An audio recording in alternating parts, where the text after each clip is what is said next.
So there are about 37 people online, letting everyone know that as we are discovering this. So just keep that in mind. And so that means when Sandeep is presenting, we all have to be kind of quiet so that the people online can hear. And hopefully that will work. And then we've been working on this technology for a while now this morning.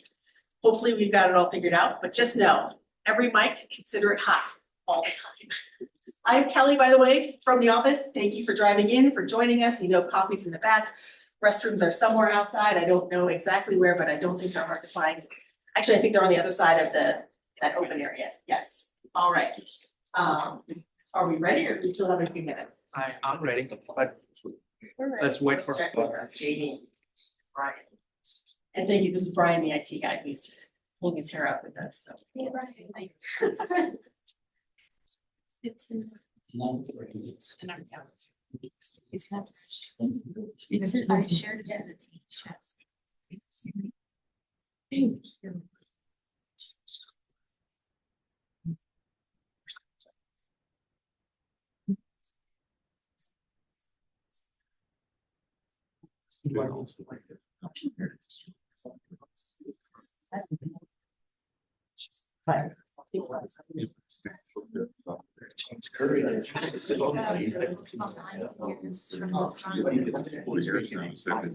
Okay, so I'm doing some testing, microphone testing for those online. Can you give us a thumbs up or say in the chat if you can hear me while I'm speaking?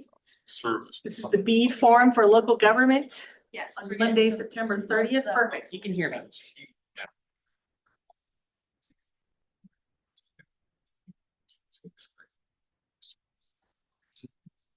Meeting.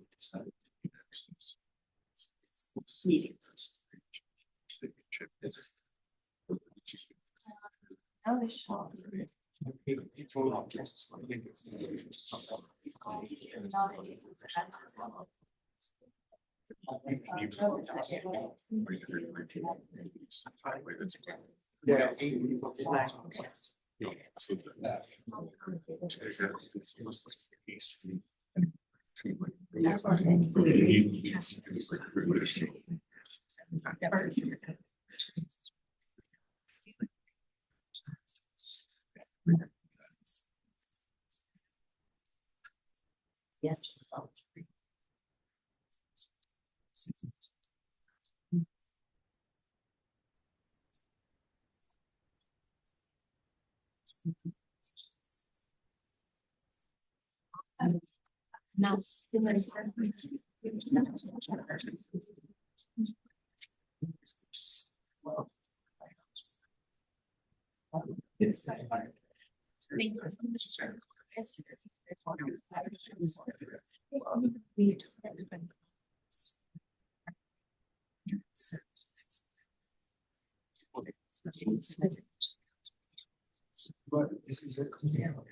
This is mine.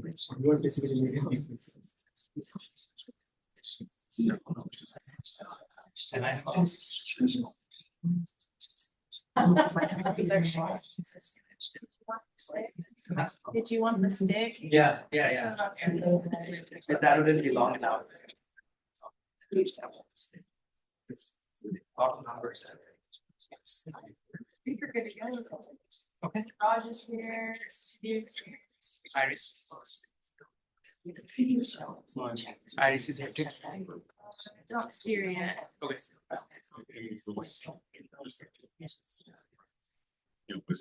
right here. You want it. Thank you. You ask. Okay. Yes.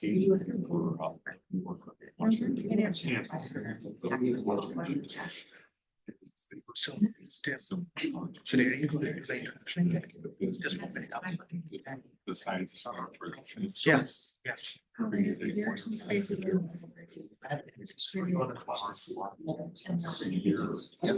just to do that. Yeah, there's great. You have to pick up the space. Yeah,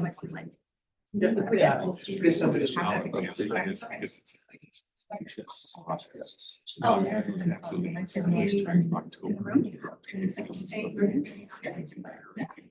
Yes, they can all hear you.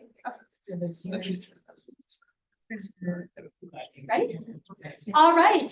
Thank you, everyone. We really appreciate you being here for the very first of our series of BEAD forums. This one's for local government. So if you're not local government, hi, just kidding. You're all in the right place. My name is Erin Larandos. I am the Digital Equity Program Manager. So my job is just to say hi and give some ground rules, and then I get to go back and then sit down, not have to worry about anything. We do want to do a couple of introductions, though. We'll start with our team, and then if the folks in the room can just briefly give your name and your organization or the county you're from, and then we'll have the folks online introduce themselves in the chat. So again, my name is Erin. I'm going to pass it over to Jamie. Hi everyone, Jamie Garrett. I am new to the broadband team this year. I am the Senior Program Manager for BEAD, focusing on infrastructure, permitting, and environment. Hey, everyone. Crystal. I do GIS. Sandy Bobby, State Broadband Director. Hi there, my name's Amy Norman. I'm the Deputy Director supporting the team across all of our portfolios. I'm really excited that you're all here. I just want to highlight this. We have two new broadband team members. You met Crystal and Erin before in a lot of engagement presented. But Jamie is a new team member. Basically, she's implementing all the technology related stuff. So if you have a question why community didn't get fiber, get her. So she and that's not a question I can answer. I'll just throw her under the bus in that case. And any question related compliance or the $100 billion ABDG grant, she was able to take that off from my plate, so I can fully concentrate on BEAD. It's $1 billion program. Itself is so large enough that we needed that help. So Amy's overseeing anything related to grants and compliance. So the focus is we will implement that $100 million probably, which is going out so far good. Local government partners are here. They are getting their reimbursement on the right time. So Amy's definitely doing a great job. And I would, anything compliance related should be your person to go. And that's how we're handling. It's a small but mighty team, I would say. And then Kelly. Kelly. Oh, yes, I'm Kelly. I don't know where the camera is or if people can see, but Kelly, I'm the one that emails. And you hear from me, I try to keep the website updated, get all the information out, get the invites out, try to make sure that you have the information that you need. We know that it comes at you fast and unexpectedly. So also trying to be responsive and make sure that all of your questions get answered. So when you're emailing us, know that we do have eyes on it and we're trying to get those responses out quickly. And then we're gonna do in-room, right? Introductions. All right, so we're gonna start with Joy, who's right here. Joy Whiting, Apache County. Hi, Karen Ziegler, Community Broadband Advocates, supporting Apache County. Peter Ziegler, CBA, supporting Apache County. Vanessa Fielder with the County Supervisors Association. Louis April with the County Supervisors Association. Carolyn Kanaha with the State Historic Preservation Office. PJ Way with Union County. Rochelle Copley, Navajo County. Glenn Gephardt, Caps Consulting, supporting Navajo County. Christy Keith, Yavapai County. Corey Christians, Yavapai County. Allie Hart, Department of Economic Security. Michelle Simon, Pima County. Go ahead. Isaac Blake, Town of Payson. Austin Adams, Greenlee County. Mary Knight, Coconino County. Well, thanks everyone, appreciate that. And then the folks in the chat, if you are online, would you like to just introduce yourself in the chat and we will acknowledge that you're here as well. Let's go on to the next slide. That magic power. Awesome. So we did want to establish just a few rules for this time together, just to make sure that everyone has the opportunity to participate fully. We would encourage each other to respect everyone in the room, engage respectfully, and listen to different perspectives. We would like you to stay focused and keep the comments brief and relevant to the topic, which is the project areas. We would like you to make space, ensure everyone has the opportunity to contribute. We want to stay goal-oriented today, focusing on our shared goal of broadband for all Arizonans. And please protect each other's confidentiality. Confidential information was used to derive these project areas, and we can't share all of that at this time. So just keep that in mind. Are there any questions before I relinquish the stage? Awesome. All right, thanks, everyone. Yeah, I love the SAT word, encourage. Thank you, everyone. Again, my name is Sandy Bomik. I really appreciate all of you taking your time and coming here today. And we are basically entering the distribution of BEAD funding, which you have waited for last 18 months. And appreciate all of you hosting us in a very short notice when we asked for a space to come to your county. So it is really appreciative of you for all the support you have provided. This is the most crucial step, I would say, going forward. We are distributing $1 million between 66 project area here in the state. I want to set one ground rule along with all of this. That is, this project area is not the final project area. You can provide your feedback. You have the more ground knowledge than us. We're from here. I traveled in all 15 counties, but some of you grew up in that county. You know county better than anyone. So if you have any knowledge, that knowledge can differ from everything.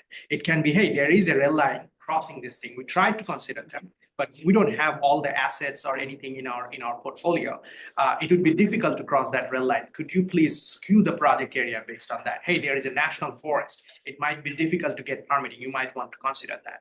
So we are thinking all about that. We're also parallelly building, Crystal is taking lead on that, a permitting map. And thank you, Shippo, for helping us with that and leading that effort. We did not consider any permitting when we came up with this project area. That might be a consideration before we open up the actual project area, because as you know, a lot of these permitting requests can go really expensive within few months. So we're also trying to consider that. That will be rolled into the project area as well in the final project area map. Next slide, please. Okay, so in today's presentation, we'll do a little bit BEAD program overview, current status and timeline, project area development process. This is very important for us to make sure that you all understand how this project area, we came up with this project area. BEAD location analysis, market sounding participation, upcoming events, and the county project area. So in our appendix, we have a breakdown for every single county. So when you are asking a question about your county, we'll be able to hop in there and answer all the questions. Before we jump into the next slide, how many of you got an opportunity to look at the project area map we published? Great, thank you. Didn't mean to take credit goes to the team, but Arizona is the only state so far which published a project area that extensive and allows local government to provide feedback. You can check New Mexico so far, you can check Utah, but this is our way to say that your voice matters. We want to make sure that we are hearing from you before we finalize this project area. Next slide, please. Well, I know you are hearing me talking about BEAD for the last 18 months. I know it's boring, but let's just recycle our knowledge for a little bit. So BEAD funding was incepted from IIJA, Infrastructure and Job Act, which allocated $43 billion to high-speed broadband expansion in all 50 states and 6 US territories. So our allocation was 993. I'm very grateful to the county partners who helped us at that time, November 2022, during the Christmas and Thanksgiving time, provided us all the data from E911, our state land department. Those optimized our funding by almost $270 million. So this is a benefit. We'll go back to the counties, cities, and local government at the end of the day, the citizens of Arizona. So it's a process. This is the first broadband funding, probably you all noticed, that has some milestone we have to complete before even we access the money. So far, until August 1st, the money was just an allocation. It's a mere allocation, nothing more, nothing less. We're able to secure this money by getting an approval on volume 2. So volume 1 got approved. That let us run the challenge process. And then volume 2 got approved. Now we can run the procurement. We have exactly 1 year to submit the final proposal. Final proposal is nothing. The final proposal guidance is out from NTIA, is accessible to everyone. You can see it's nothing but all about who got selected for what project area and how we are connecting all the eligible BEAD BSL in the state. I want to make sure that when we are talking about BEAD, I know we talked about that multiple times, we are liable to connect every single household. We cannot leave one household unless it's explained in our final proposal why we did not connect that. I think all those explanations already happened in challenge process. So we considered all the federal funding during challenge process, all the private investment during challenge process. So you will see the actual map. The map you are seeing today is based on the challenge process data submitted to NTIA. So it can drastically change based on what NTIA is accepting, what NTIA is rejecting. But this is based on the data which is currently under review by NTIA. Along with this, there is one big KPI for BEAD project, which is creating jobs. Creating jobs, a number of jobs getting created from every single project area or every single subrecipient who's getting money is a trackable KPI. That means they will be responsible for letting us know that how many jobs they have created in the state of Arizona and how many of them are state of Arizona owned companies. The way BEAD NOFO is written, it's heavily driven to create jobs within the state and mostly not bringing contractor from outside, using the inside contractor. That can be a national company which has base here in Arizona and creating those jobs here. So it's closely tied. So please think about that when next time you are writing a recommendation letter for an ISP. Ask them this question. These are important. Like, where is your contractors coming from? And the reason I'm mentioning contractor because you all are in county level, city level, you all ran some kind of infrastructure project before. If you know that you are responsible when you are running some grant for their employees, that how long they're working, what kind of wages they're providing. But this is the first time we're also responsible not only for their employees, also for their subcontractors. So anyone who's accepting BEAD money is not only going to be liable to report about their employees, how much they're getting paid, how many employees, how many jobs they're creating, also that goes to their subcontractors. That's part of the grant requirement and they need to highlight that information to us. So that subcontractor company, it's an expectation from the states that has to be within the state as well. So we can conjugate those job number and highlight that after completing this project. So the top priority, making sure we are deploying high-speed broadband, which meet the BEAD standard for all 172,000 households. I'll get to that number later on. Closing the digital divide, making sure that state of Arizona citizens had the broadband internet they need to make sure participating into the digital life.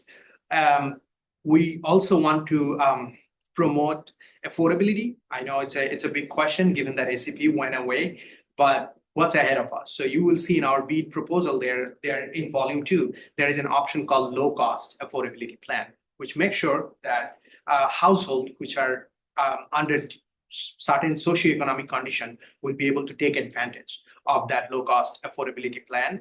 And then of course, economic growth.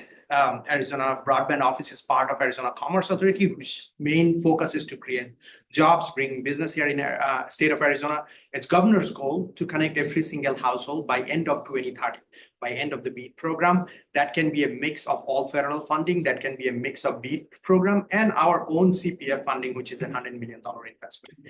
So we want to make sure all these federal programs and state programs are bridging 100% of Arizona household with high-speed broadband connectivity and creating that economic growth as in a state. Arizona is thriving. We see a lot of those thriving businesses, semiconductor, EVs happening within the county of Maricopa, Pinal, and Pima. We want to make sure we're creating the same opportunity for all the counties. Next slide, please.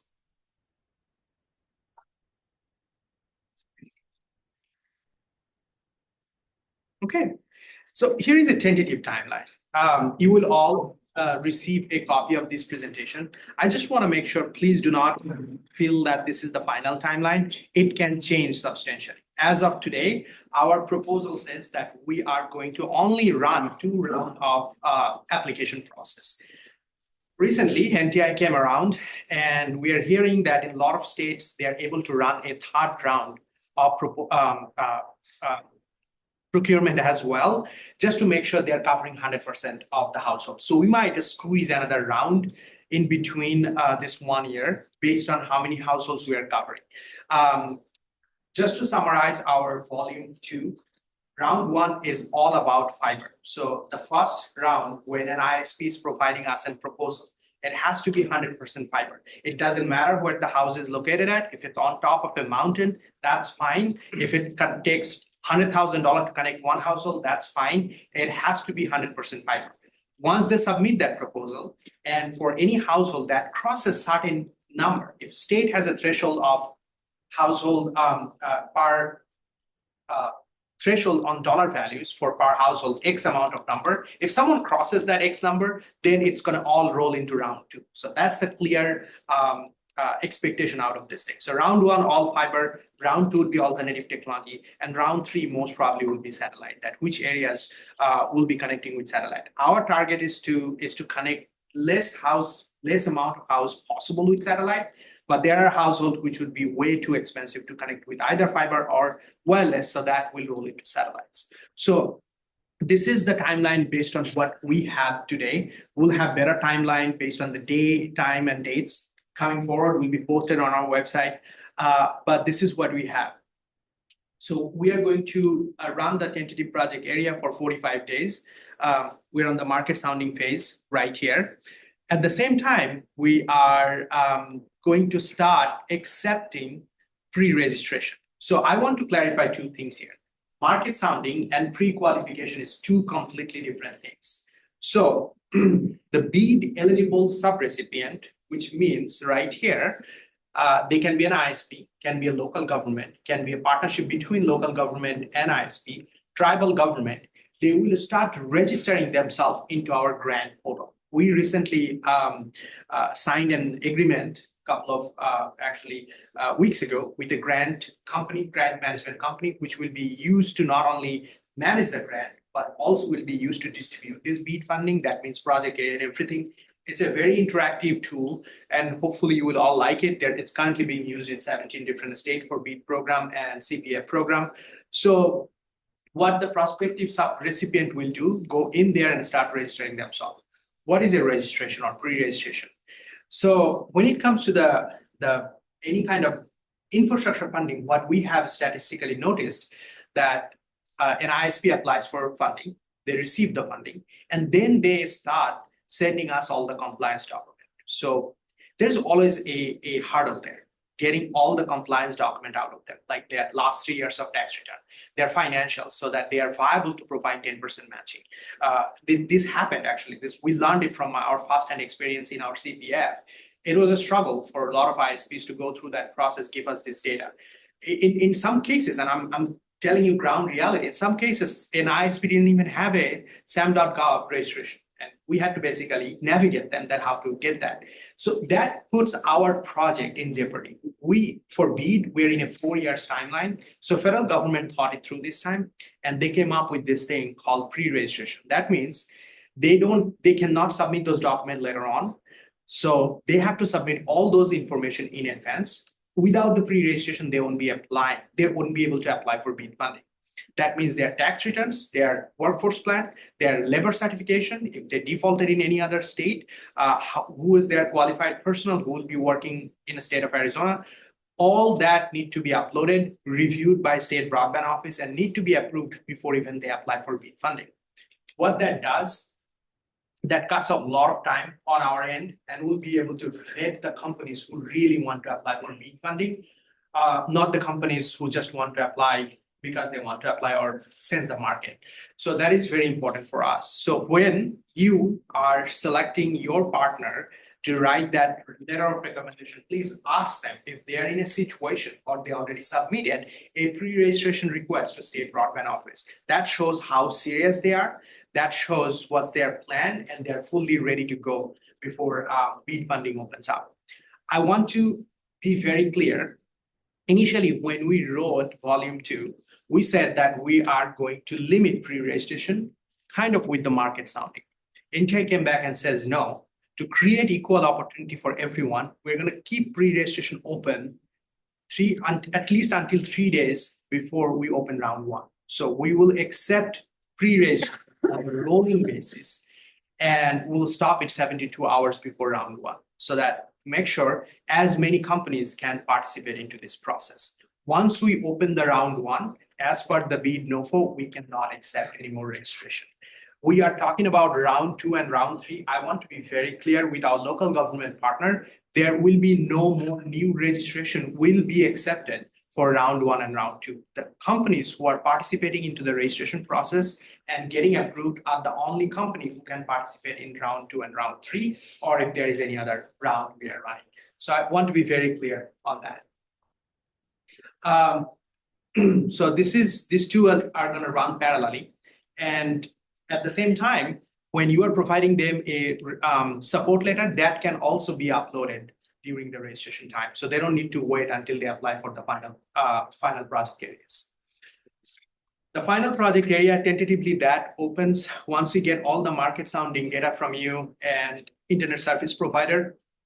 We update the map where it's necessary.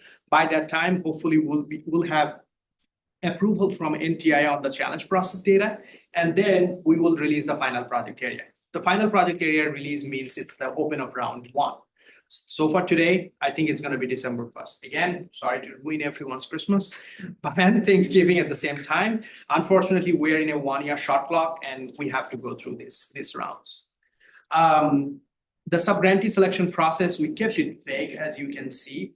This is almost going to be 6 to 7 month period. We can run multiple rounds in here. We're hoping to cover everything in round 1 and round 2. But if we need an extra help, then we'll probably cover round 3. But expect round 3 to be very short, because at that time, we will have an idea of which household need alternative technology. There is a new addition in the block. It's the public comment for final proposal.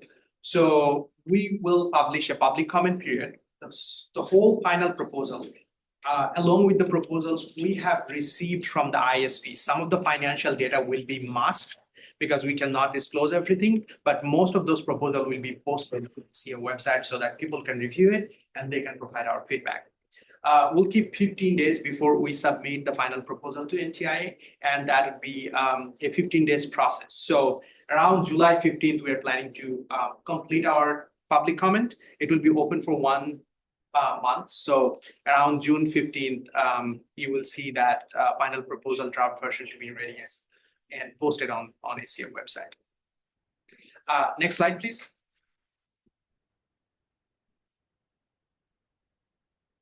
Okay, the most important slide, how the project areas are divided.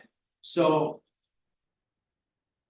when we received the BEAD funding, NTIA gave us a breakdown of the number of households we have currently and the number of funding we have. So it's a very simple breakdown. What they did, they actually took the $1 billion number on 993 and divided that by the eligible household 172. We feel from our State Broadband Office that does not justify the project area. That is not enough to distribute the money within project area. The terrain in Arizona is different. A significant amount of land is owned by federal government, then state government, then owned by local government and publics. So it is very important to rectify those issues. This might work in East Coast, but unfortunately not here. So we took all those attributes when we divided the project area. So what is cost modeling analysis? So this is the most crucial step we took before we distributed the money in between project area or PSLs. So we basically put our ISP hat on for a couple of months. What we did, we asked ourselves, okay, if we divide the whole $1 billion number by the household 172, how much money every household should get? That's the basic math.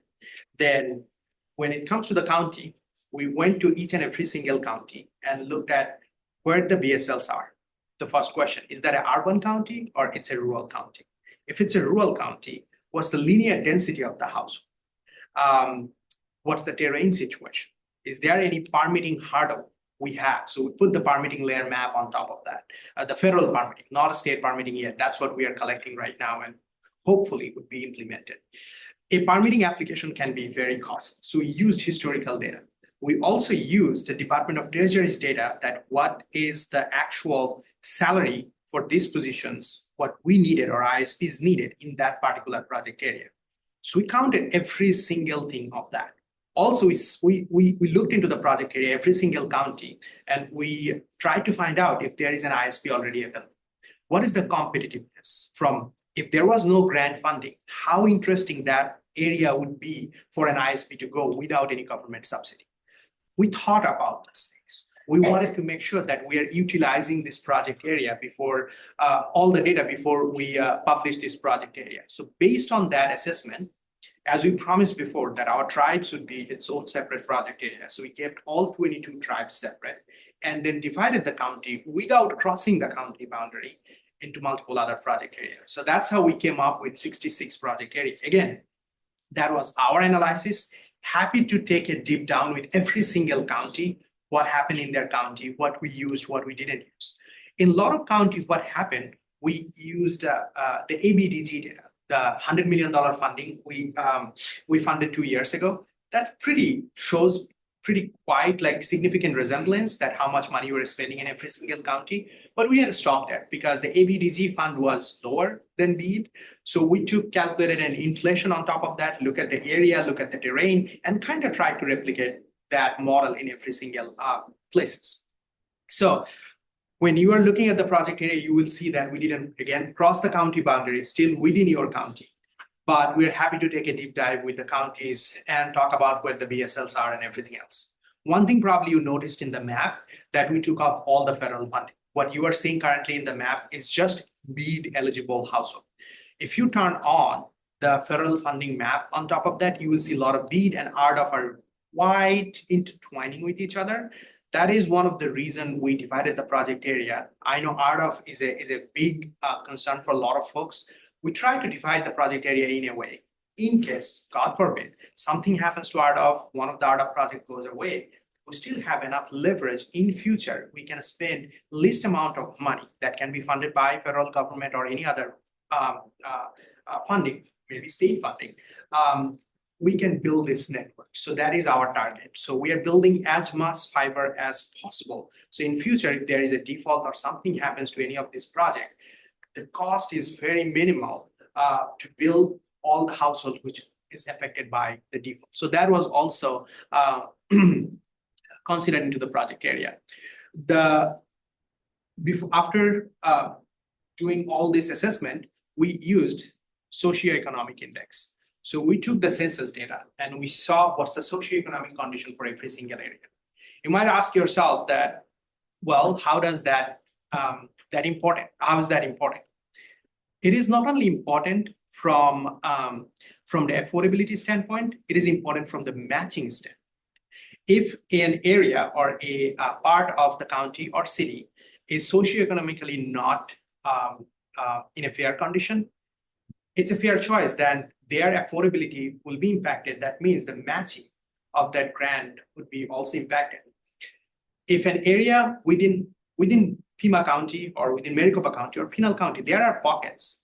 We know that house density is pretty linear, pretty good. Why there is still not an internet service provider? Because the socioeconomic condition doesn't allow the citizens to participate into the internet programs. It's too expensive for them. So that are the areas where we have to subsidize ISPs so they feel interested going and building this network. So the socioeconomic condition was kind of used to make sure that where the matching funding will be with, which areas can be high cost areas from that standpoint as well, which project area get a little bit more money to make sure that we're covering 100% of the household. And then the last one is competitiveness. We wanted to see that without the federal subsidy or state subsidy, who can build those networks. So that was also considered into this process. So we took every census blocks and went by every census block within the county to see which census blocks are, we used a term here, attractive and non-attractive area. So attractive means it has linear density. Probably there is a middle mile involved and it's easy to build. There is not a whole lot of permitting fiasco going on there. And not attractive means there are a lot of issues going on there. It's really not helpful for ISPs to build without any government subsidy. What we did when we developed the project area, you see a weird thing, and you had a question this morning, that we separated some of the town right between in the town. And folks has a valid question. Hey, why my town was divided into two pieces? We wanted to create a resemblance between two project area or three project area within the same county itself. So that's why the most lucrative town or most lucrative place was divided into two parts to make sure both project areas are equally interested to the ISPs. So that is the reason. You can look into a lot of project area in your county, you will see it was divided equally from a really lucrative town so that everyone is interested applying for those project area.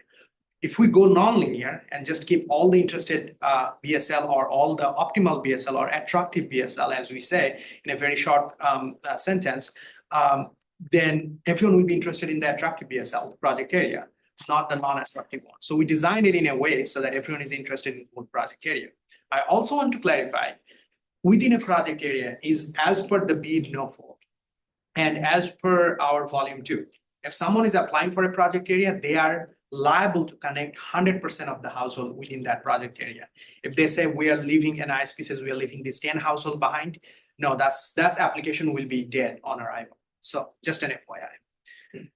So we calculated the financial and operational viability of the project. So what we did, we went a little bit above and beyond. So we calculated the average take rate and how much money we're spending to build this project. Because sustainability of this network is a big question, and we want to make sure this network is viable after even 2030. We don't want these ISPs to file in default at some point. So we want to make sure that we are putting the right network in the right place, which is optimal for ISPs to maintain. So just because we have funding doesn't mean we'll be able to build fiber network through all around the state. Sometimes they're building alternative technology makes more sense from a viability standpoint or sustainability standpoint of that network. Let me give you an example. If we are connecting 5 households 10 miles down the road, or 3 households 10 miles down the road, and because we have BEAD funding, we can do it right now. There are 8 years requirement by NTIA and by State Broadband Office that they have to maintain this network. After 8 years, it's not our say anymore. They outright own this network. They can sell it, they can trade it, they can flip the network however they want to do it.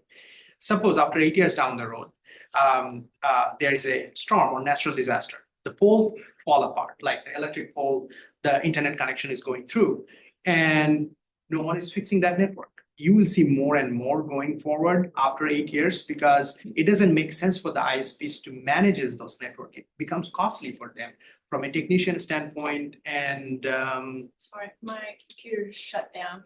okay, no worries.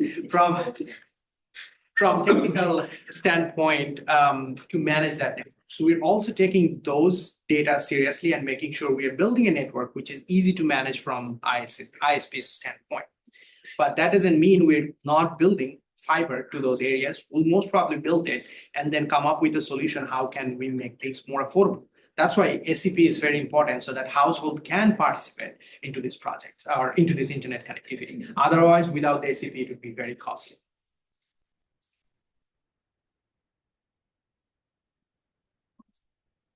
No worries. 5-minute commercial break. Can you go to a park?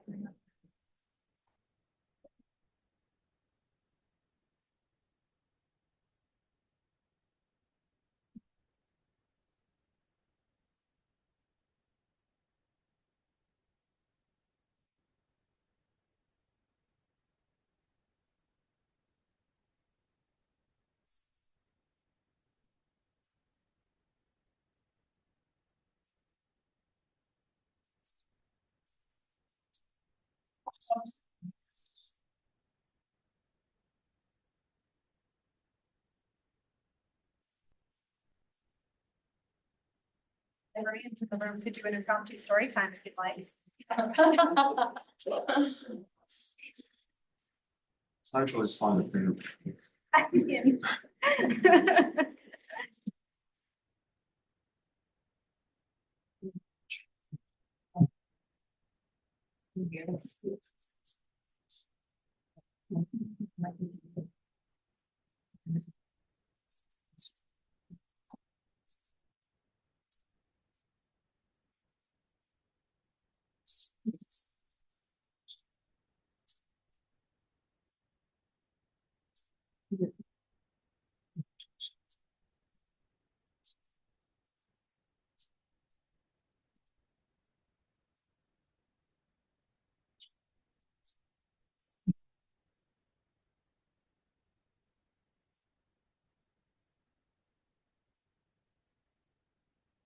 So the Okay. folks online, you see this?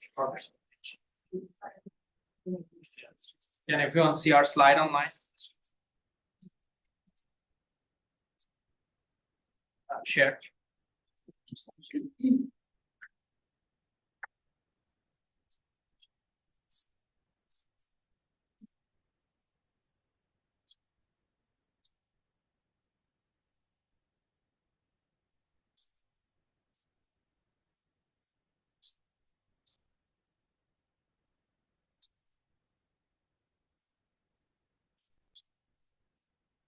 Can everyone see our slide online, please? Yes.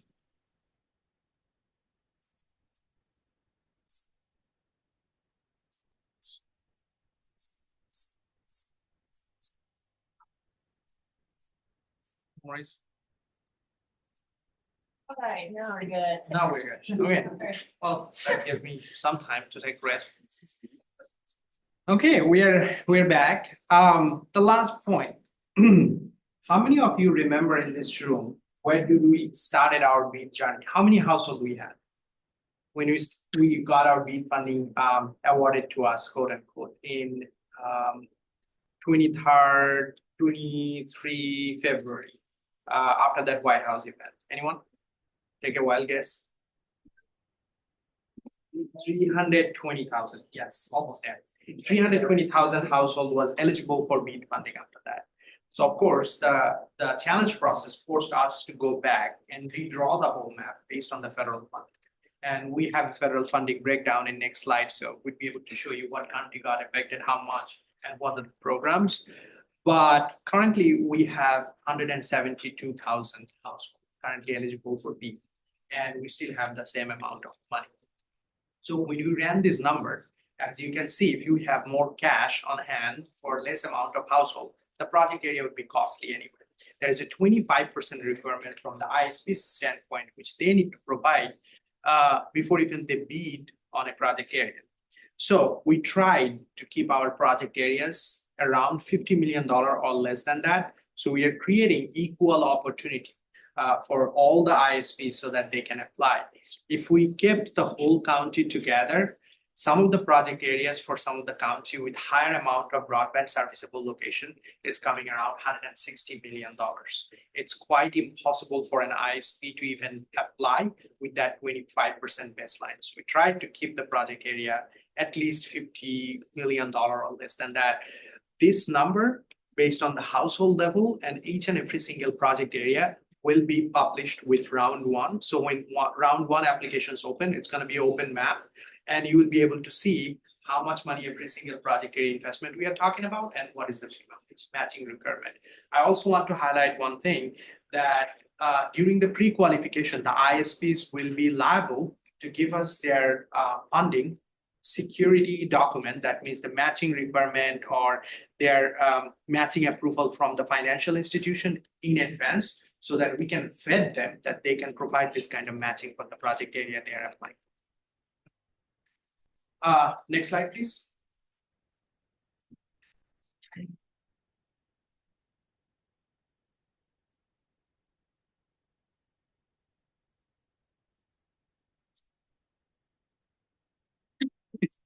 So here is what's eligible for BEAD fund. 93,908 households unserved, 80,391 underserved location, and 8,025 community anchor institute. This is exactly what's eligible in the state of Arizona for BEAD funding right now, which brings us to 174,299 location total. Total BEAD location eligible on tribal land is 10,000, and total BEAD locations community anchor institute is 488. This can drastically change based on what we are getting approval from NTIA challenge process. Next slide, please.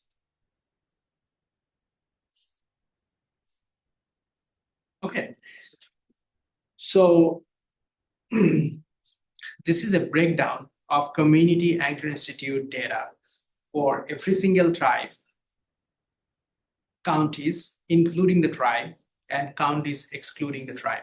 We're going to post this slide So you will have all these data. So you can take a note or you can see this after the presentation. So these are the amount of community anchor institute we have in every single county. So you might be interested in this chart. This showed exactly how many community anchor institute you have in every single county. And these are all the unserved ones. That means this does not have 1 gig symmetrical connectivity at this point. And you can see the same thing on the map as well. The map has a different triangular shape for the community anchor institutes. Next slide, please. Okay, here's the fun one. So the big question is, how did the federal funding impacted your county? So let's look at the county by county number. So these are all 15 county. These are the served BSL as per the FCC map and the challenge process data. These are the BSL, which is residential. Again, some of the BSL, which both serve as a resident and businesses, was included in the challenge process. So all of them will be served. But we just wanted to show you from a stat standpoint. And this is the unserved and underserved household. So for Cochise County, this is the unserved household. This is the underserved household currently eligible for BEAD. These are all derived from the challenge process and current FCC map. We also have the ABDG. So for every single county, how many households we have connected through ABDG or currently under construction. This funding is only for tribal land, so there is no impact on the tribes. CPF, it's actually same thing as ABDG, so you will not see any number here. PA CAMP, this is the enhanced CAMP funding from FCC. How many households it's connecting? This is RDOF, the most interesting part. These are the households which got impacted by RDOF in Arizona. This is the FCC Reconnect grant. These are the number of households every single county right now, which is not eligible for BEAD funding because it has a federal funding. This is SLFRF fund. The only thing you are seeing in Yavapai County because it was funded by the county itself. So that's the only category of the project. This is TBCP funding. I don't know why it's here. We're supposed to exclude the tribes from the project area. Please ignore this number. And this is the TLP program, telephone loan program. It's basically funded by USDA. It's a zero interest telephone loan program, 20 years reimbursement or 20 years payment term. And there is an ISP who got this funding in 2 counties. These are not eligible for BEAD funding due to this reason. And happy to go into a granular level. If you, as a county, signed up for the FCC map, you can download the exact same data, what we have right here, and map it out for your county. Happy to come back in this slide and answer any question. Next slide, please. This is for the tribes. Same thing, how many households they have, how many of them are eligible for BEAD funding, not eligible for BEAD funding, and all other funding. Okay, so what's happening right now? As you are probably all aware, the project area map, draft map is open. There is a user navigator guide posted on ACA website that how a local government ISPs can provide feedback. And also there are some data available here. I want to talk about this data. This data was posted 2 days after we post the project area. So these are the pending CAI list. So it's for the counties who are interested or cities who are interested downloading that in the county level and map it out. So these are the community anchor institute list. We have approximately 18,000 community anchor institute in the state of Arizona. Out of that 8,000, which is currently not served. This is the post-challenge location. The reason we are saying pending because this is still not approved by NTIA. So we're waiting on imminent approval. And the project area polygon, if you are someone who has great GIS department, they can download and play with the project area polygons. And then post-challenge data dictionary. This is a data dictionary where you can implement the data and know about the data, what we are implementing here. This is the user guide, how you can provide a feedback. Providing feedback is not mandatory. We got a lot of registration requests. We accepted all of them. As far as my understanding goes, local government in Arizona probably not applying for BEAD funding directly, but they're writing support letter. but you can provide feedback through us, through this portal, so it's all will be documented. After the market sounding is done, we'll summarize the report and publish it online, that what kind of report we got from every single county or ISP. However, it's not a required step. We just want to be transparent in the process. We'll mask some of the information, which county this information is coming from. Mostly it will be, this is this user provided as a feedback. Next slide, please. So we're planning to open the pre-registration for prospective subgrantees pretty soon, where they will be able to register and get approval for BEAD funding. We are hoping to finalize the project area by end of Thanksgiving and then open round 1 in beginning of December. And this is when the BEAD funding review happens based on the application, round 1 and round 2 as of today. Next slide. That's so far with what we have. Happy to have a question. I know it's a data-driven presentation, and we wanted to finish that before we start taking any question. We have time, so feel free. Let's do this. First. Yes, absolutely. So you'll have at least 2 rounds, maybe 3. Maybe 3, based on what kind of response we are getting. So when round 1 is finalized, does that round stay on hold until the other rounds? No. Or will they? You will see a provisional award announcement from our side. If we get, suppose out of 66 project area, we finalized that at least 40 project area of what we wanted, like all fiber, all BSL within that project area, we can make those announcements right away. So will those be able to be under contract and start before? No, nothing will be, that's a great question. Nothing will be under contract until NTI approves our final proposal. So these are all conditional. And timeline wise, I just want to be clear here. We will submit our final proposal on August 1st, 2025 to NTIA. From NTIA's timeline, it might take 6 to 8 months at this point. So none of this contract will be signed before 2026 Q1, calendar year quarter. But we can post it on our website that who got these awards, and you will see those areas are blocked from the map. Anything which did not get picked will go into round 2. Sandy, Yes. what are you gonna do in the case due to the elongated timeline where the cost has gone up significantly? I mean, we see this even in streets, let alone internet. Right. So, you could be approved, and then because of the delay now, the cost of the actual true cost of the project, when you actually get to it, is actually increased. How is that gonna be handled at the NTI and ACA level? That's a great question. And I forgot to mention that part. So during the project area and funding allocation, what we did, we actually took the whole number of a project area and added 1.5% inflation adjustment rate per US Treasury recommendation for every single project. So there is an inflation adjustment rate was applied to the project area and distribution of the money, and that will be cleared with the ISP so that they cannot just come back and 6 months down the road and my cost significantly went up or significantly went down. There is no guideline from as of today. Again, things happen, life changes, right? If 2026, once we get the final proposal approved, we are ready to sign the contract. ISPs, one of the ISP might come back and say, hey, I cannot do this anymore. Cannot force it to people, right? So there is no clear guidance on that, how we're going to cover that area. We are asking NTI about that. Should we run another round of procurement at that time, select a sub-grantee for that area, or discuss with the sub-grantees who got funding in the neighboring area and how to cover that? But yes, inflation was adjusted into this rate. And the reason ISPs, I think we cleared that with ISPs in multiple locations, that the BEAD funding per household cost is a lot compared to any other funding available at this point. So this is probably not a very feasible statement to make that within 6 months, my costs jumped another 60% or something like that.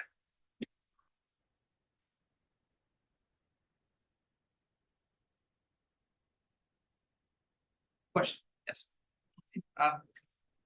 Should we toss? I mean, I was just gonna ask, assuming one of these other federal programs such as RDOF or whatever, if one of the ISPs defaults, can't fund it, will there be an opportunity to get fiber to the home in round 2 for any of those locations if it happens before round 1? That's a great question. Unfortunately, no. The moment we publish our final location And that doesn't have to be aligned with our round one, but what we are doing in the state of Arizona, just to give ourselves a little bit, we're publishing our final location in the morning of when we are publishing round one. It's locked. If there is a default happen on the same month, eventually like 5 o'clock on that same day, we cannot add those locations. Thanks. That's driven by NTI, just an FYI. Yes. Cindy, thank you for opening up the questions. So question I had is kind of related to BEAD and RDOF relationship.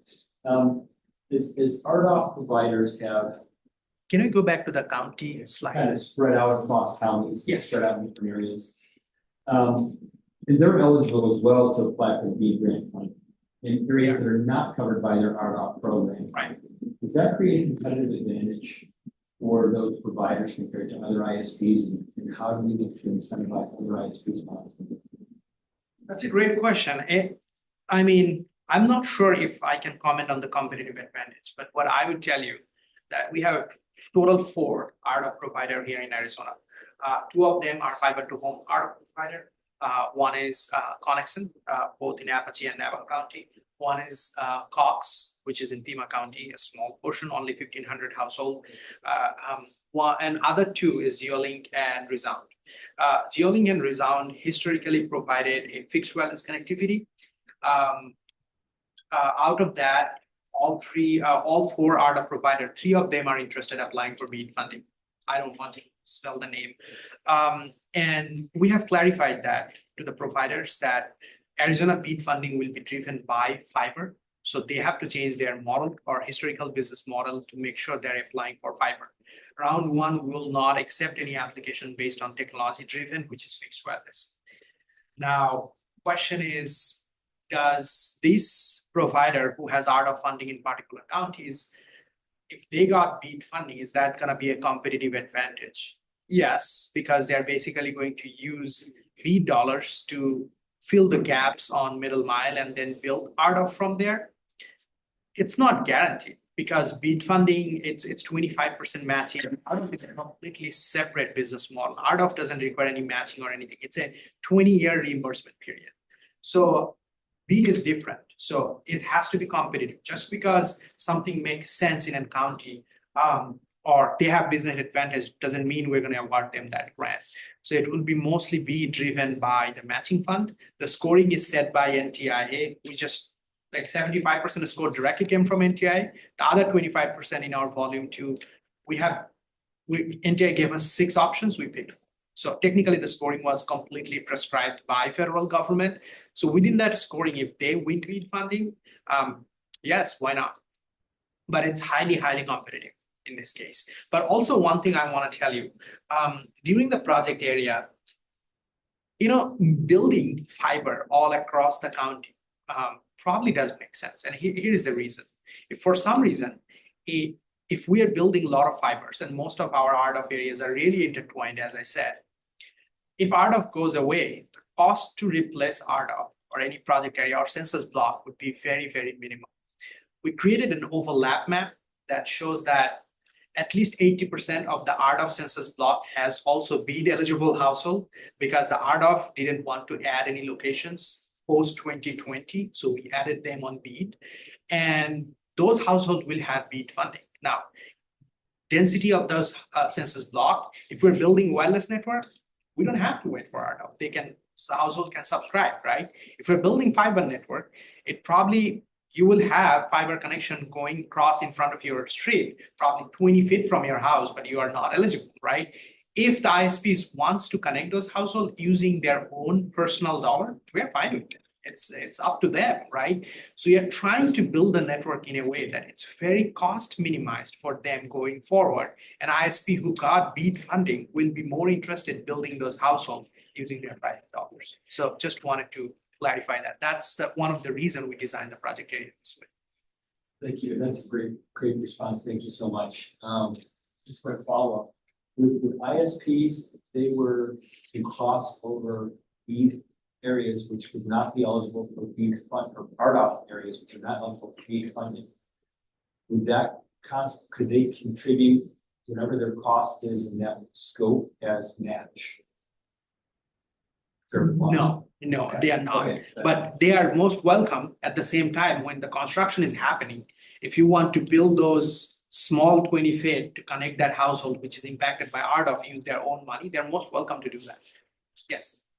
Cindy, thanks for this presentation. The thought process is really helpful, how you got, appreciate all the work. My question is specific, so it might be a placeholder, but on this graph, it shows ABDG for Navajo County 1,554. I don't understand that number in the sense of tracked away from any of our BEAD because as you know, no amount as long as you're at the connection. So it's actually on the county level, Glenn. So at the county level, we had in Navajo County 2 projects. One is the Sparklight project and one is the Middle Mile. So That's right. that's the Sparklight. Thank you. Okay, yeah. And that unfortunately that Sparklight project is an overbuild on top of RDOF. So you are able to have the RDOF area taken care of using Sparklight project. So, and that happened before the map came out. US Treasury haunted us for that. We provided them a justification saying that the map was not available. We didn't know what's going on the ground and none of the RDOF recipient responded. I mean, in 2022, have you ever heard from any RDOF respondent? No, they got active because of BEAD. So, so that's the last mile project, I guess. Yeah. Yes. So let me build on that RDOF question Yeah. a little bit. And perhaps it was answered just in case. So if a non-RDOF RSP or ISP is looking to build out in an area that is adjacent to an RDOF area, and they decide, hey, we're gonna use our own money to build into this area, does that count towards their 25% commitment? No, Okay. it doesn't. But they're most welcome to build it. They can use the same middle mile. They can build it at the same time. That's the D1's policy. If they want to keep it separate, again, we cannot enforce that. That's not our place to enforce. But as a county partner, feel free to ask that question. What's your plan on these RDOF areas? And it never hurts to get 2 ISPs into your county in the same area. If it's a wireless, it's a pretty straightforward thing because wireless can be distributed, transmit wirelessly, so you can cover without even building any trench. Yes. So we've got 3 questions in the chat. Okay. I don't know if you can see the first one that was asked. It started with undergrounding. Is that what you see right there? Is underground fiber optic is a preferable approach? Yeah, so it is a preferable approach. Actually, for some of the counties, based on the local jurisdiction law, we actually built 3 different financial model. Again, those are the financial model I cannot show at this point. We did 70-30, which is for every single county. If we do 70-30, 70% underground and 70% overhead, 30% underground, what the cost modeling would be. We did 50-50 and we did 90-10. There are some project area where we specifically know the rules, which is by the city legislation or jurisdictional legislation, we change them completely underground. So that's how it was designed. So that was taken into consideration. But yeah, it's an option, whatever it takes to make 100% or reach to that 100% goal. Yes. Cindy, Yes. what are your office doing? We've discussed this before, but I just want to see what the latest status is, working with other agencies to help us on this, because sometimes we take a look at, we need to be able to leverage ADOT, where we're hitting challenges with the Forest Service or the tribes, as far as being able to do some of the middle mile and last mile access. So where do we stand as far as making that so it doesn't elongate the process even more? So we have an internal permitting, state permitting coordination group. It's led by Governor's office, and this is solely for broadband. So what happened? We're collecting the state broadband permitting map.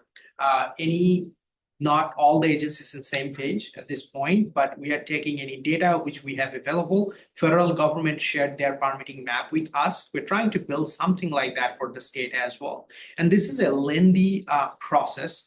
So we're trying to distribute the funding as we get this data. So this all will be implemented on a permitting map, what will be published on ACA website. And think about this part, the State Broadband Office is currently active to distribute this funding. Once the funding goes out, we are going to be forefront of making sure this money is going out in the right time. So permitting would be the most important thing along with managing this grant. going forward. So for the CPF grant, that's our same approach. We recently cleared a permitting with Arizona Department of Transportation for Douglas project with Cox. It was there for 14 months. And we're also thinking of allocating our resources from the State Broadband Office, who will be overseeing the permitting activity. And not to mention, if you want to highlight some of the work we are doing, partnership with other state agency, collecting the map and then implementing that, that's our target at this point. If I can follow up on that, I guess the specific example I'll just give to you is APS is in the process of extending middle mile from the valley to Payson and from Joseph City down to Payson. They're currently over 2 years past due because of all the challenges the Forest Service has put in front of them. If that's a continuation of when we get BEAD funding, then we're going to blow past any timelines and restrictions. So this is a problem that needs to be solved beforehand rather than in the middle of it. Again, I think it's premature to comment. A lot of federal agencies, White House is directly coordinating with them. It's our role is more in a state agency, but also we will be kicking off our permitting process before even we start signing the contract. When we submit our final proposal to NTI, we will know which ISP is crossing which project area and which permitting hurdle. So, Crystal, if you want to highlight some of those environmental study or something, we'll be filing in advance and then transferring it over to them. We talked about, so State Broadband Office will be kicking off some of those. We cannot kick off every single thing and then transferring it over to the ISPs going forward. We are aware about those 2 years wait time, but again, that's sometime it's a boundary of the federal government. But also at the same time, we would say that's why the BEAD funding has 4 years building period. So we have from 2026 to June 30th, 2030 to build all these BEAD program. It's a long timeline, and the timeline was given for a reason to avoid this massive amount of backlog if there is a time needed for this project area.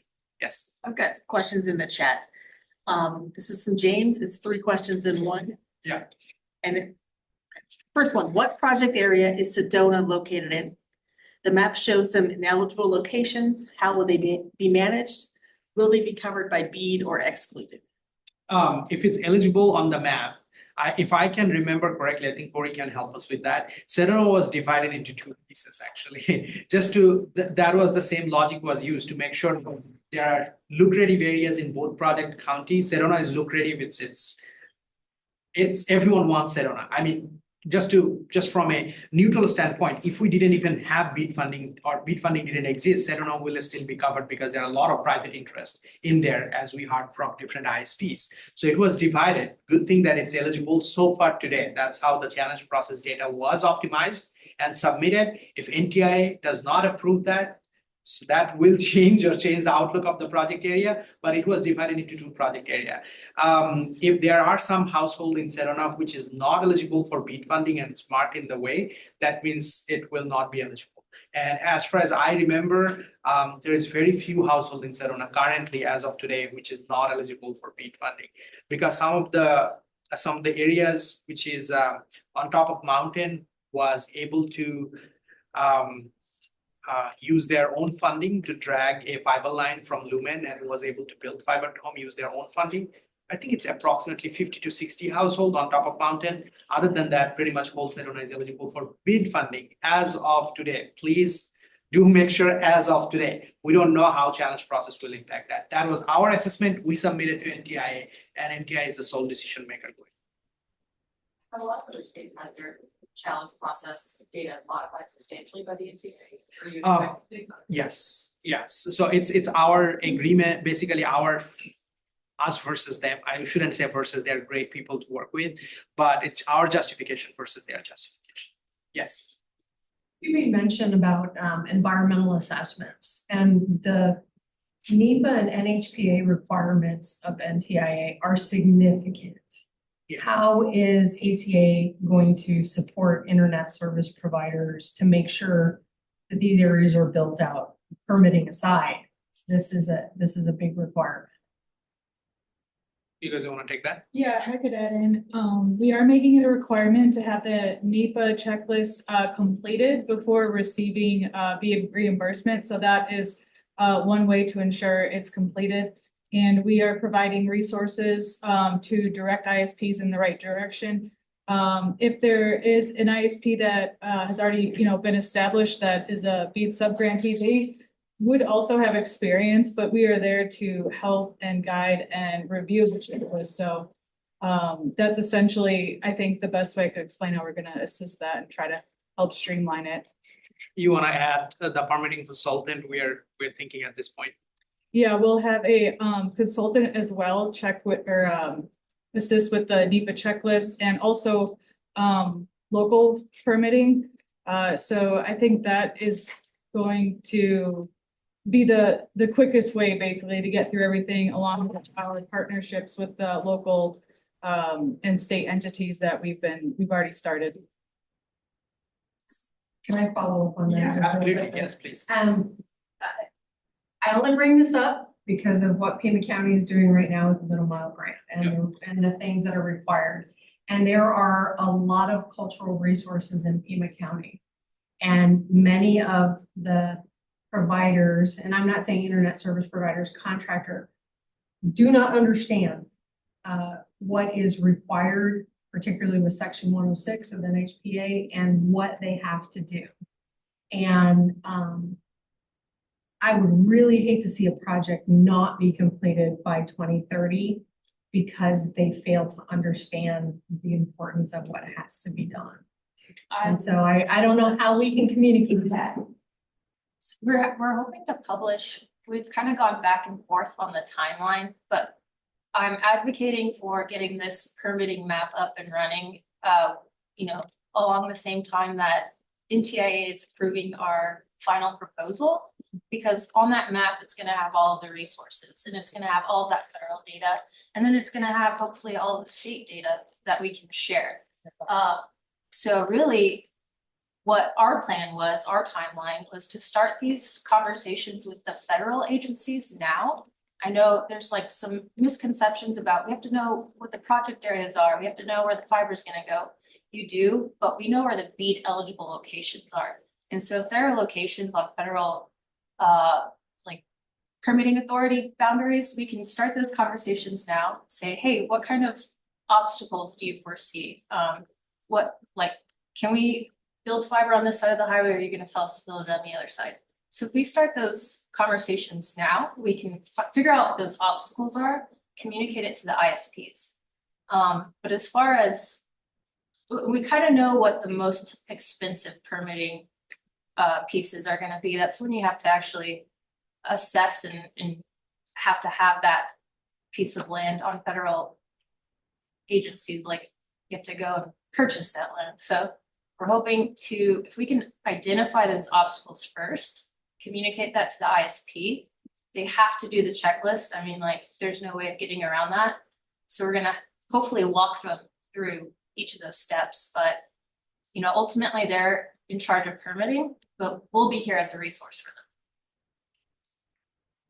I think our next year effort, a part of managing the grant, permitting would be the forefront to make sure that we can build this project in next 4 years. Now, it is very hard to comment on those things, but if permitting history shows that it's very difficult to reach in a subdivision. To give you an example, we recently funded a project in Wickenburg, and that required a crossing of an airfield to connect 62 households. And the ISP who got the funding tried for 1.5 years almost with FAA and couldn't get the permission. So as a Scotch step solution, what they're doing, they're putting a 10 gig frequency bandwidth, and it's only 250 feet. So one 10 gig antenna on this side, another 10 gig antenna on the other side, and then connecting those households with fiber. Is that a sustainable solution? Yeah, probably 62 household, 10 gig, it doesn't matter. It will sustain for another 10 years until the airfield goes obsolete. There's a government plan to renovate their airfield anyway, and they will put fiber at this point. But if it's more than 62 households, suppose it was 620 households, and maintaining that kind of bandwidth with 10 gig would be difficult, right? So there are a lot of things we need to make at this point. Frankly, for those kind of project, I would recommend, given that the timeline, if we still run through those kind of project, probably switching those project to wireless. I know it's not the optimal solution, but because we have a obligation to build this in 4 years as well. And tribal land would be most impacted by this rule, given that their delay in permitting. So a lot of tribal areas might be eligible. We have funding for fiber, but we'll end up switching that on wireless technology to avoid this permitting fiasco. So there was a question in the chat. Will the checklist be shared out to local governments soon? Yeah. We will post, everything will be posted online. Anything which is not bounded by a license agreement will be posted online.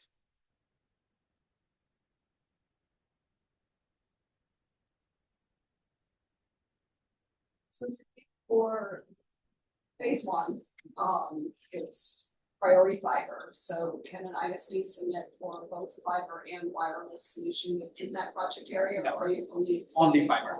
Yeah. So if they don't have 100% fiber solution, they have to wait until phase two. No one else. Right. So the way it's gonna work, as per the volume 2 today, suppose for Apache County, I'm just throwing an example here, an ISP will come in and then provide an all fiber solution. It might be an exorbitant amount of money, right? And then we check those. And the final project area, when you will hover your mouse on the BSL, it will show how much money we allocated on the BSL level, not just the project area. So ISP can say, hey, 80% of your prediction is matching with us, 20% is not matching. We're gonna eat up the cost of this increase and then build fiber in every single area. That's one thing. So that means more matching. If they don't want to do that, they can say 80% matches, your prediction matches with us. So we want to take this 80%. How about alternative technology for that 20%? That can be a discussion, but that is actually the 30-day we are reserving at that time. So those project area we're going to put on the bucket of round 2. Everything which got 100% fiber interest will be on round 1, and you will see those provisional award nomination. On round 2, basically, we're going to start resalvaging all this data. We're going to put up round 2 again so that everyone is interested. They can apply alternative technology and everything, but we'll mostly discuss with them on an existing proposal they already have, that 80% fiber, 20% wireless in this case. And so what you said, your cost modeling included underground and overhead. Will you share that information with the county on which ones that you have identified as communities that said they have statutes? Yes. Yeah, it's based on the local knowledge and everything. We just want to make sure that, yes, that you identify the ones in Apache County that have local ordinances say. Yeah, and this is a multiple, there's a multiple faucet here to control the flow. That means if we missed something, and ISP knows that in that particular area, this town is not supporting underground or overground, or it doesn't have to be town. It can be local port attachment rule is not friendly. They can let us know that. So that's exactly what market sounding is for. They're saying, hey, and ISPs can give us their prediction. We have our prediction already calculated on our site. And trust me, we went really deep on that. We already know, not comfortable to share that number. We already know if whole RDOF goes away in Arizona, how much money we're going to spend. We already have that number as well, because governor is really like in forefront of connecting this household. So governor's office needed to know what's the impact of RDOF going away once we build the BEAD network. So this is the time where ISP will not only tell us that, hey, we're interested in these areas, they will also tell us, we did a quick turnaround, and this is how much we are planning to spend, so that we can adjust our numbers in this case going forward. We cannot give you our numbers, but you as a county can definitely ask the ISP, this is your project area, this is within our county, how much you are thinking you will be spending. And that number can be total. We can calculate 25% matching later on. Do not worry about the matching part right now, because the high cost areas will be defined after round 1. So matching can significantly change later on. So I would say just focus on the total project area. Yes. Real quick question to take on to that. So what I heard you just state is that the ISP comes forward and says, we're interested in doing this area, here's our match, here's what we're doing. And the counties still have the ability to make those requests of, what is your plan? Are you going to go aerial, underground, are you going to do X, Y, Z? I think sometimes there's that disconnect that the ISPs don't always communicate directly to the counties. But they'll communicate with the ACA because they're seeking the funding. How can we build a bridge so that the counties will have that exposure to those interested parties? So we can do the outreach even, or encourage them to reach back to the counties so we can engage in those conversations. I think that's a great point. It's a great opportunity. No, of course. And the reason it's very important because your letter will drive the scoring. So you are liable for writing the letter to the best ISP possible for your county.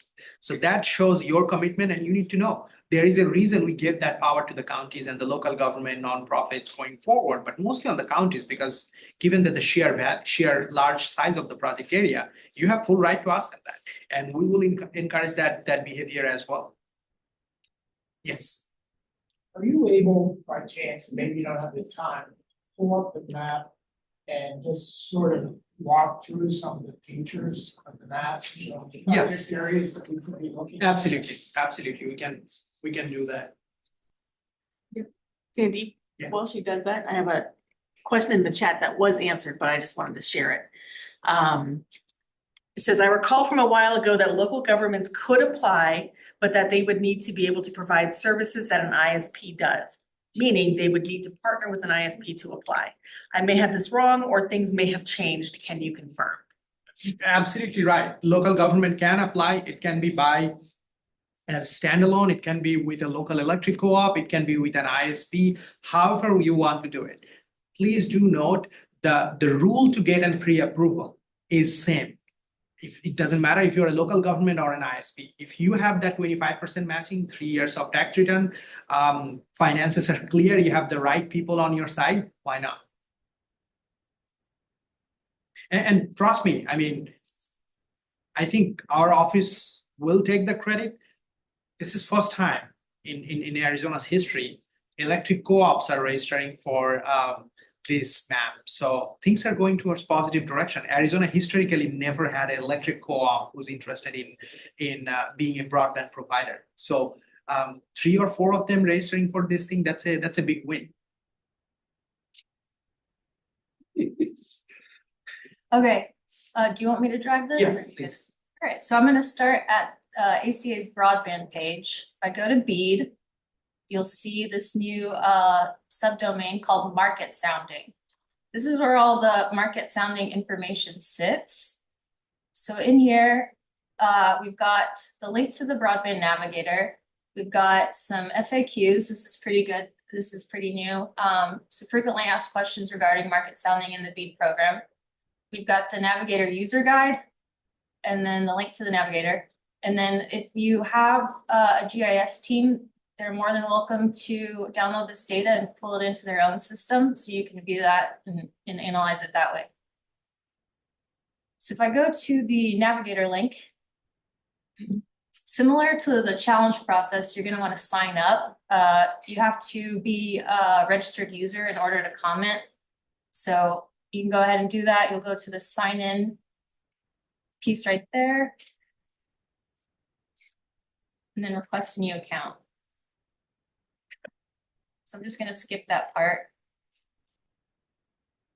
So the challenge process map is still available. It's going to be on this toggle right here. So all of that data that you saw with the challenge process still lives here. I believe this is still version 3 of the CostQuest data. So the data that we use to facilitate the challenge process still sits here. And you can still see the status of those challenges within here. You can also still see all of that digital equity information that comes from the American Community Survey data. But this toggle right here has everything to do with market sounding in our current project areas and who is BEAD eligible. So you can go to this drop down. If you're just interested in BEAD eligible locations, you can filter that here. These little donuts represent an aggregated cluster. So that number is roughly the number of eligible locations in this area. So if you want to see each project, you can go ahead and click on one of these project areas. There's this little message right here telling you if you want to select multiple geometries, you got to hold the shift key. So when you do that, you should be able to see this aggregated data. So each time you click on a different project area, this information right here updates. This will tell you the exact count of BEAD eligible locations, the number that are not eligible, the number that are not eligible because of a different funding commitment, and then the number of BSLs that are not eligible because there's planned service. So that's a result of the challenge process. So just to highlight, the planned service is the private investment happening through the ISPs. So if an ISP is investing their own money in a BEAD eligible area and was able to bring that network up and online by June 30th, 2024 this year, then we took that area off from the map. It's a very less amount of area, but there are some areas where ISPs already started building using their own private dollar in a BEAD eligible area, and we took it off from the map. So just as a reminder, if you're interested in seeing what those funded locations are, that funding toggle right here is still available. So we try to update this as current as possible so that it matches what the FCC broadband funding map shows.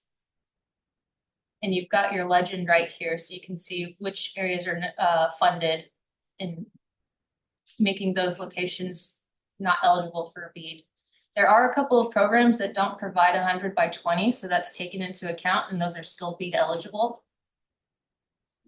So all that information is here. If you're wanting to comment, you can do so by signing in.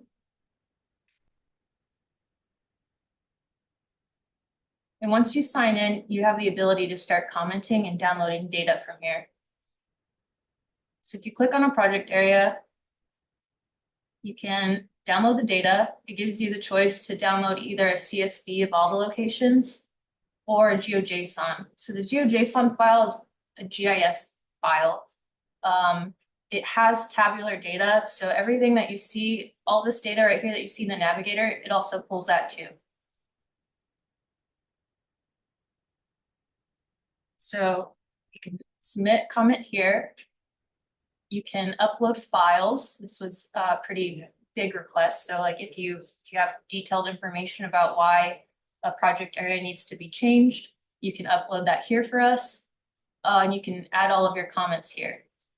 So once you do that, our office is able to see all of your comments. We're able to view all of your files. And so after market sounding, it's on a rolling basis. So every time you send us a comment, we're gonna want to know what you said and what you're suggesting. But the right after market sounding ends, we've given ourselves a week or 2 weeks to basically make some sort of decision on, okay, do we want to, like that seems like a very valid comment, do we want to actually change the project area? So that's how your comments are going to be used. I want to also highlight what Crystal said.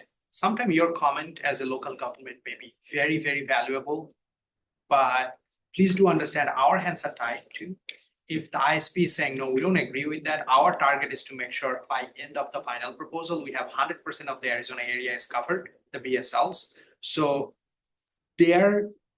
if they're not aligning with that comment and they want us to keep the project area in the same way, or the applicant, potential subgrantee, I shouldn't say ISP, then we will mostly fly with them because we need 100% response from the ISPs.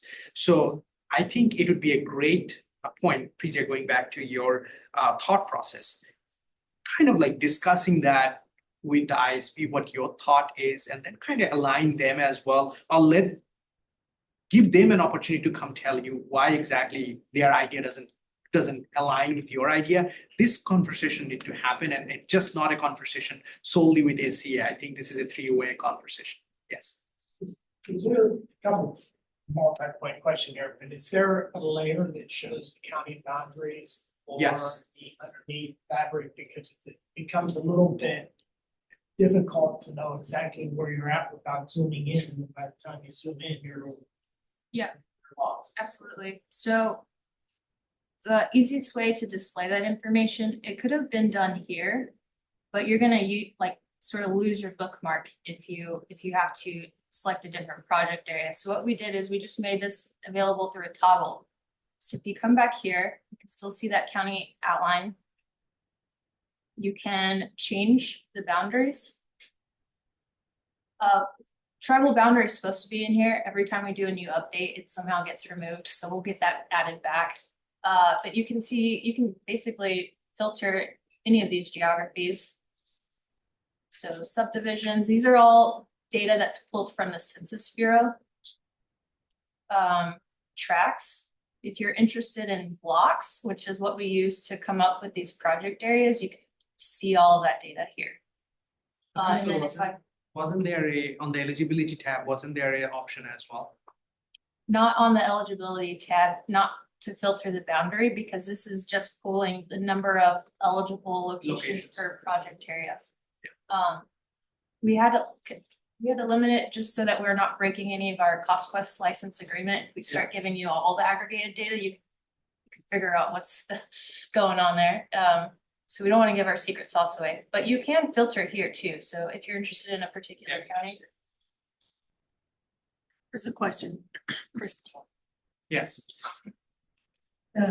Eligible locations, is that inclusive of the CAIs? It Yes. does not include the CAIs. It doesn't. Well, On the map. on the number on the map where it says eligible locations doesn't include the count of the CAIs. But it shows that how many CI is eligible, right? Yeah, so here it says 15 total CAIs. There was some confusion between AppGeo, like, do we want to do total CAIs? We told them that we just want to do BEAD eligible CAIs, so they're going to get that little piece updated and you'll see it change to BEAD eligible CAIs. But that number is going to be shown right here. Well, since in your PowerPoint slide, it said there were 1,599 of them in Pima County, I would be interested in seeing. No, absolutely. And those are the data collected in volume 1. Okay. So that's the feedback came from you. Okay. And of course, in about some of the data saying that it didn't meet the CI requirement, we had to write a lot of memos. I guess like last 3 years, we just wrote memos mostly, justifying ourselves that one year. So to make sure those positions are added, but yeah, those are the list of CI. But you're most welcome to download the data and start doing mapping work on your site too. That shows which is eligible. Actually, that's only the eligible list, so you can pull the data from there. Actually, you and I have had this conversation. Our original CAI data set pre-challenge process was not properly geolocated. So we couldn't disrupt that during the challenge process. It would get everything off on the back end. But while we were running the challenge process, we re-geolocated them. So I want to say all of those locations, maybe like a small sample, have been corrected. Okay, great. And so that new data set is posted on our website, so you should be able to see those changes there. Yeah. A question from the chat. Is one ISP grant per county the rule, or can grants be on a city by city basis? Grants would be on the project area basis. Simple answer. And just to highlight, an ISP can apply all 66 project area, all of them. There is no limitation, there is nothing. As far as, of course, that has to be a little bit meaningful. That means if they have a secured letter from the financial institute said that they can provide 25% matching or more than that, why not?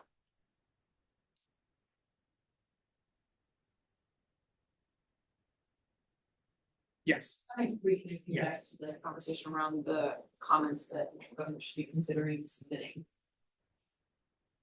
I understand the framework that you have to go with folks that are actually applying for these grants. If there are conflicting comments, is there information or documentation that you're looking for from local governments as they're submitting these? Are comments just about the geography sufficient, or if there are geographic boundaries like the Roundtable example you provided? Right. Do you need additional data Absolutely. from the county? Yeah, absolutely, because that might trigger relocating some of the project area as well. I guess what type of documentation are you looking for? I don't think though? we need documentation in that case, just a comment would be good enough, and then lateral lawn, so we can identify those locations. This is not bounded by NTIA, so we are pretty flexible on that.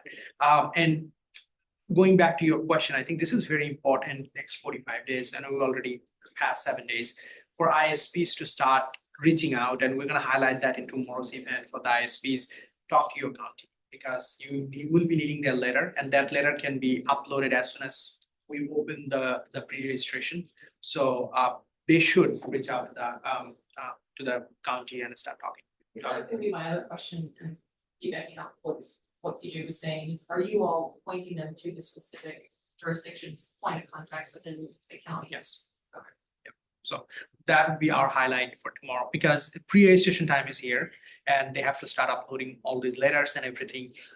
So it's time for them to kind of get the buy-in. We are getting letters from different counties at this point, saying that, hey, we selected this partner. We went through a RFI process. So we're collecting them. So in that case, we already know who's their preferred vendor, but that doesn't limit anything. For us, it's we respect the process counties are going through, or cities or local governments are going through, but for us, the maximum amount of matching will derive the BEAD funding. So if someone is coming in, and just an FYI, I know a lot of you have a question, if someone filed any default in a state of Arizona or outside of state of Arizona applying for BEAD funding, unfortunately, as per the NTI BEAD, NOFO, we cannot discriminate them. They will get the equal opportunity or will not receive any negative points for filing default in anywhere in the United States or 6 US territories, which is eligible. There is a question we developed, but doesn't provide them any negative points.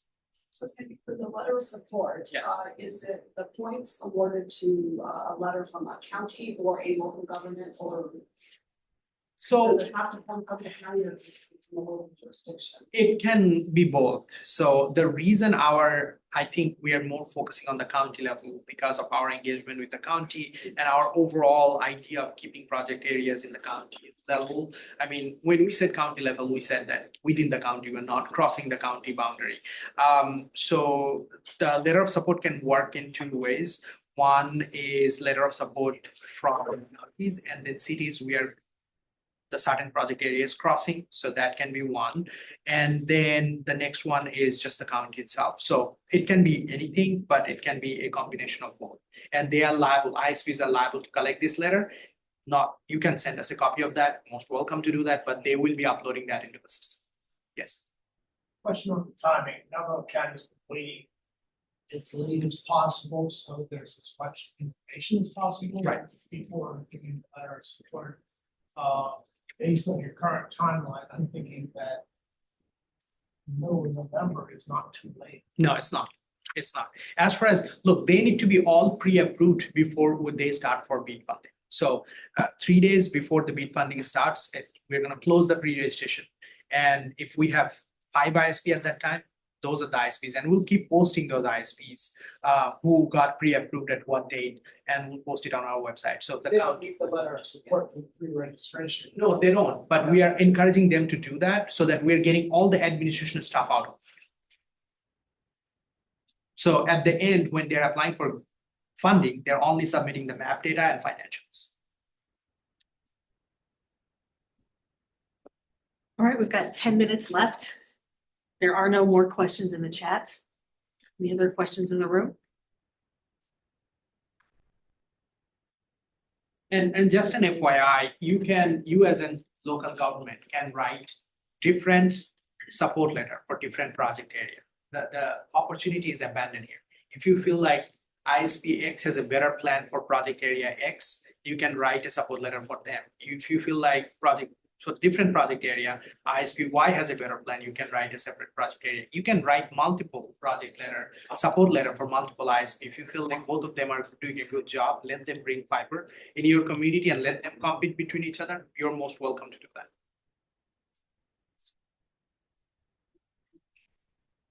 And I think 3 major questions to ask them when you are meeting the ISPs.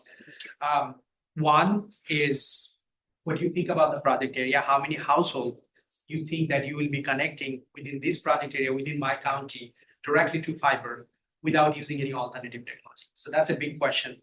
And second thing, what do you think about the matching? Can you provide the 25% matching? Of course, the question before that is how much money you're gonna spend in every single project area without any matching. And the third one is, what's your plan to bring these communities, provide them the equal opportunity? That's more of like digital equity focus. Once these project areas are built and constructed, what's your plan partnering up with local community and helping them from digital equity perspective? So I think those are three major questions you should be asking them. Rest of the grants management and everything we thought you would. Can you tell us if, is it AppGeo that's gonna be doing the grants? No, it's a different company. Yes, it would be a platform developed by Ready.net. So it's more interactive. The grant application this time is not gonna be through email. So for ISPs, it's going to be answering a series of questions, yes or no, and then go from there. So all volume 2 requirements will be translated in a yes or no question. So they have to enter the value in the field. So this time it's just not a full application. It's a very selective and prescribed thing we'll be asking for. So not a whole bunch like there. Yeah, we don't need to know why product is needed. I think we are past that. Yeah. I'm really happy about that. Yeah, I know. But it's because that the portal itself can recalculate a lot of the score based on the feedback, based on the answers. So because we have only 30 days to evaluate a lot of application, so we want to make sure that it's picking up that data. So that's the tool currently being used in 17 states and counting more. So we went with the safe option.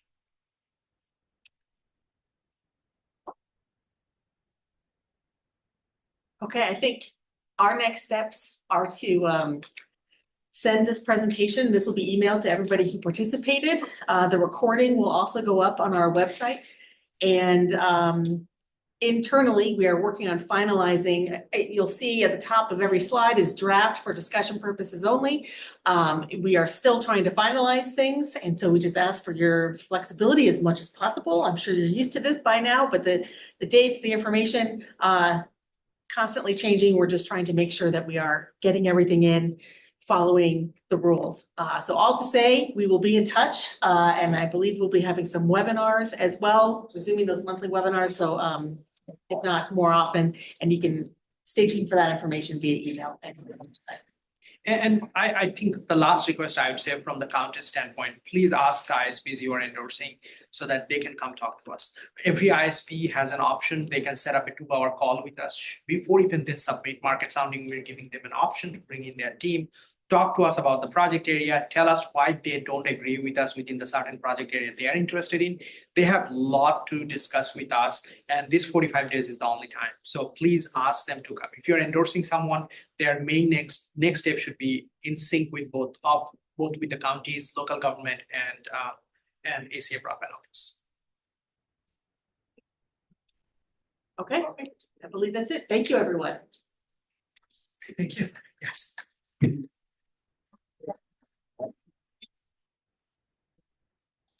It's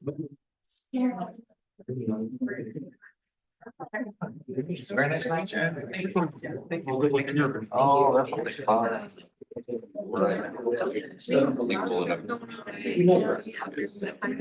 definitely. Funding on the last round. Big deal and environmental stuff. That's not. It's not. Yeah. So I have fiber in my. And I like